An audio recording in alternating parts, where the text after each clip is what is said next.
How tea is processed will impact how it tastes and its health benefits, as well as its caffeine level. What most people don't realize is that almost all tea comes from the same plant, but how tea is processed dictates what type of tea it's going to become. The only type of tea that doesn't fall into this classification are actually herbal teas like mint or chamomile, which are derived from herbs. Another example of that is rooibos. In order to make green tea green, all you need to do is pick tea leaves and dry them almost immediately after picking. And green tea naturally has a light kind of grassy flavor. It also has a low caffeine content, and it has naturally high antioxidant value. Now, although I mentioned that green tea is naturally low in caffeine, there's one exception to that rule, which is matcha tea. Matcha tea is a type of ceremonial green tea that was very popular in Japan and has become really popular in the West in matcha lattes and so on. Now, the thing about matcha is it's powdered green tea. So even though normally green tea is actually very, very low in caffeine, when you have a tiny bit of matcha, you're actually having lots and lots and lots of cups of regular green tea. It's just in its powdered form. So it's really concentrated, which means matcha actually is quite high in caffeine, and it's comparable to black tea or even more than that sometimes, depending on how much you're using. The next category of tea is oolong tea. And what oolong tea is it's halfway between a green and a black tea. And what happens to produce an oolong tea is that tea leaves are exposed to air for a short period of time or a middle period of time before being dried. And a good way to understand that process is if you take a fresh apple, slice it, leave it on your kitchen counter, it starts to brown. And through that browning process, we get a change in the flavor of the apple. It actually becomes sweeter. We also get a difference in the color and the texture, so it becomes brown and it becomes softer and mushier. So a similar thing is happening to tea leaves as they're being exposed to air. We call that process oxidation. And that air exposure, when we look at oolong teas, what it's doing is it's changing the flavor of the tea, and it's also changing the caffeine level too. So we get an increase in caffeine content that's linked to oxidation, or exposure to air before the tea is dried.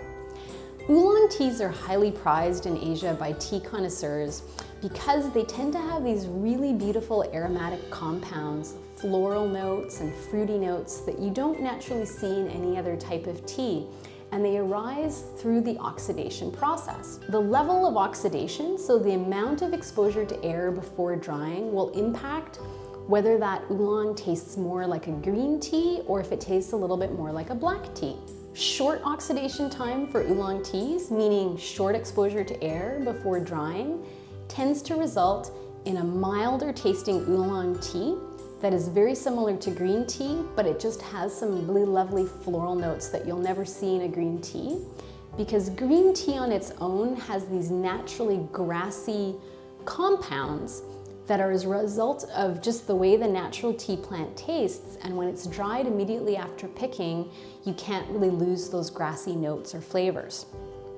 So now when we take an oolong tea and we expose it to air for a longer period of time, meaning that it's referred to as being more fully oxidized, we get a heavier flavor, we get a decrease in some of those light, delicate aromatic compounds. If we take a look at the brewed oolong tea that's more heavily oxidized oolong, what we see is a drink that's more golden and amber in color. As we move through oxidation, we get an increase in the intensity and the depth of flavor. So when we arrive at black tea, what black tea is it's tea that's been oxidized for the longest period of time before drying. If we were to expose it to air past that point, it might start to actually ferment. And it's important to note that there's a common misunderstanding in tea, which is that black tea is a fermented product.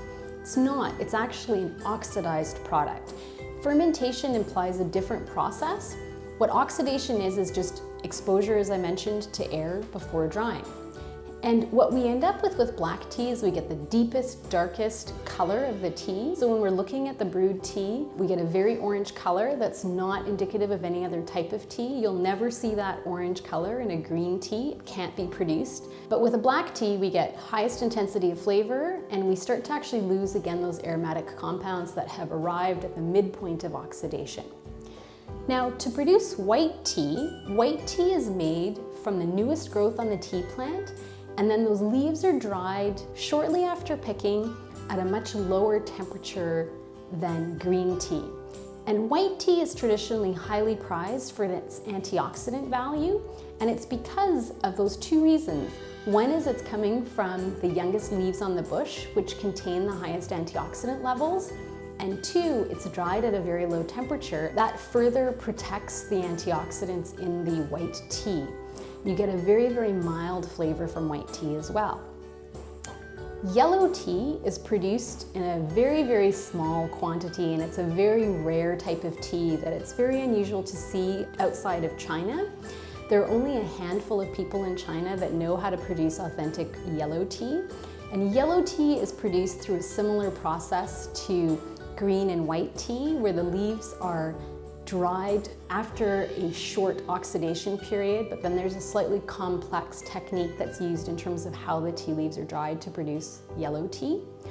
Puer, or po-li tea, can be produced from almost any classification of tea, but it undergoes a unique post-fermentation process. And in this case, we are actually fermenting the tea. And it's very different than other teas because normally with teas, as they age, they become stale and they lose their antioxidant value. But because Puer undergoes a post-fermentation process, it creates a different spectrum of health benefits with that tea, and it actually allows you to be able to age that tea. To produce a Puer tea, what happens is you can take any classification of tea, so you could take green tea or black tea or oolong tea. After producing that tea, then the tea is later under controlled circumstances exposed to moisture and then re-dried and then re-exposed to moisture, and that process goes on back and forth, and then the tea is aged. And that combination of things allows it to ferment in a controlled way, producing Puer tea.